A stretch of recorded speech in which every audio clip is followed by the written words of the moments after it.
If you've been feeling overwhelmed by everything Core Keeper has to offer, you are definitely not alone. I've seen so many people online in places like YouTube comments and Reddit saying they're feeling a little bit lost or lacking direction in this game. Welcome back to the channel everyone, my name is Kane, and in this video I'm going to share a list of fun ideas to give you a bit of direction or a bit of inspiration so that you can spend more time playing the game and less time thinking about what you should do. And I want to double down on this right now by sharing a list of things to do on screen, so that if you want to, you can just go start doing these things right away instead of listening to me. But do consider subscribing before you run away. If you do want to hear more about each of these ideas, go grab yourself a hot drink and let's dive into the list together. So the first and more obvious thing on this list is killing the first 3 bosses in the game. I say this because according to the Steam achievements, only 18% of players have actually killed the 3rd boss. And without giving too much away, killing the 3rd boss really opens up the game for more exploration, better items, and more materials for crafting. I saw on Reddit that some people are struggling to actually find these bosses, so maybe that's why not many people have killed them. My 2 tips to find the bosses are firstly that you can hear the first 2 bosses when you're close enough to them.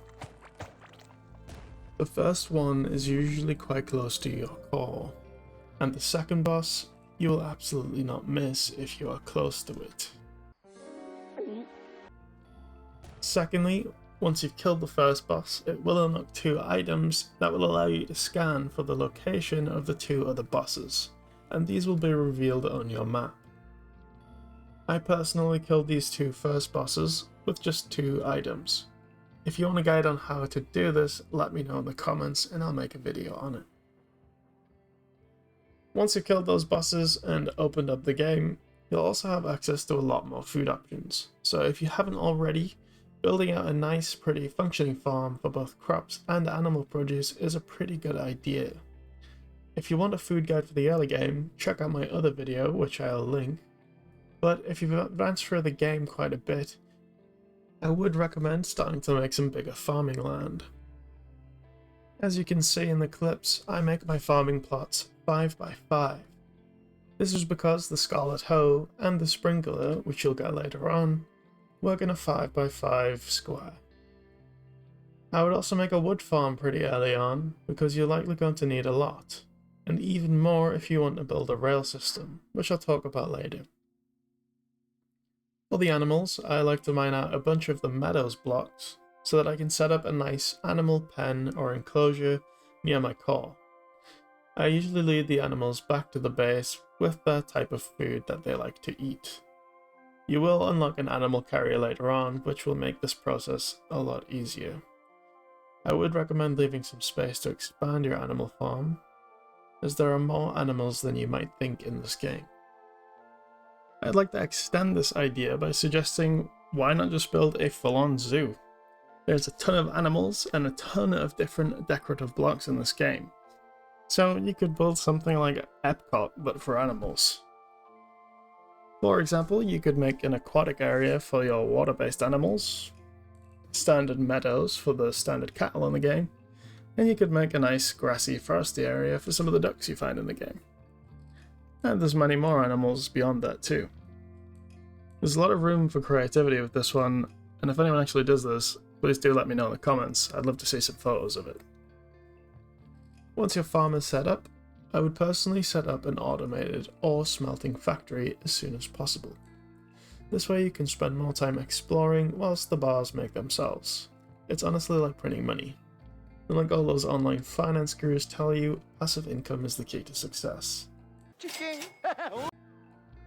Some people hate setting things like this up, but I'm an engineer by profession, so this stuff makes me warm and fuzzy, not in a weird way. And honestly, it's just so worth having this automation. Here is a simple setup that I use to keep things mostly compact and easy to change if I need to. You'll get access to the tin drill and the electric generator fairly early on, so you'll be able to start drilling ore very early. However, to make the improved drill and the robotic arms to automate a lot of this, you will need a lot of scarlet bars.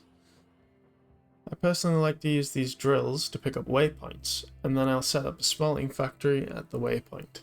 As you can see in the clips, I have a factory for scarlet, gold and iron, and another waypoint for my galaxite factory. Although these things do cost a lot of scarlet bars to make, once the automation of scarlet has started, you'll really have an unlimited amount, so don't be stingy with these. There are limited waypoints in the game, so you won't just be able to set these up everywhere around the map. So one project that I suggest you could do is to build a rail system for fast travel between all the early game locations. In my early game exploration, I like to mine in straight lines directly from my core in all 4 directions. This sets up nice long paths for the rail system when I'm ready to build it. There's also a naturally occurring tunnel that runs in a circle around the whole map. Now, I've not done this myself, but I think it would be a great mega project to build a rail that runs right around this tunnel to a bunch of key locations. There are a lot of mobs in this tunnel, so you'll need to be prepared, which takes me to the next idea, which is to get 3 full build presets set up. In Core Keeper, there are lots of different armors which give different stats, such as bonuses to range damage or mana regen, and some give huge mining buffs. They're all useful in different situations, and if you're a professional old school RuneScape PKer like I am, you can quickly switch between presets to maximize your damage.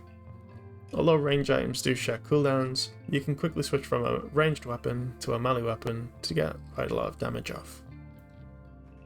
Killing certain mobs drops certain gear. I'll give you a link to the wiki, but do be careful of spoilers, so that you can find out all of these different items and gear that you might want. Something I've also done, which I found courtesy of the YouTuber Rascularasmus, is that you can set up keybinds in the settings tab so that you can quickly switch between these settings based on your hotkey setup. This personally has been a game changer for me, as I have my melee weapon on 1, and I saw I've set 1 to also switch to my melee weapon armor, and I have my mage gear on 2. A final and more general advice I would give for you to really enjoy this game to its fullest is to simply set yourself small goals to achieve whilst you're playing. I think the reason this game is so overwhelming is because there's so many options and paths to take in this game, but no milestones or guidance offered really about where you should go. So setting small goals can make it a lot easier to keep on track, and there's also clear sort of checkpoints for success when you've achieved the goal you set out to do. This could be as simple as setting out to find resources to make a new crafting bench, or it could be something way bigger like building a workshop room in your base. I do hope you found this video helpful. If so, please drop a like and share with your friends. If you do all of these things and want more ideas, let me know in the comments and I'll make an extended video. And of course, if you want to see more videos like this, please consider subscribing to the channel, that would mean a lot. But until then, I will catch you all in the next one. Take it easy.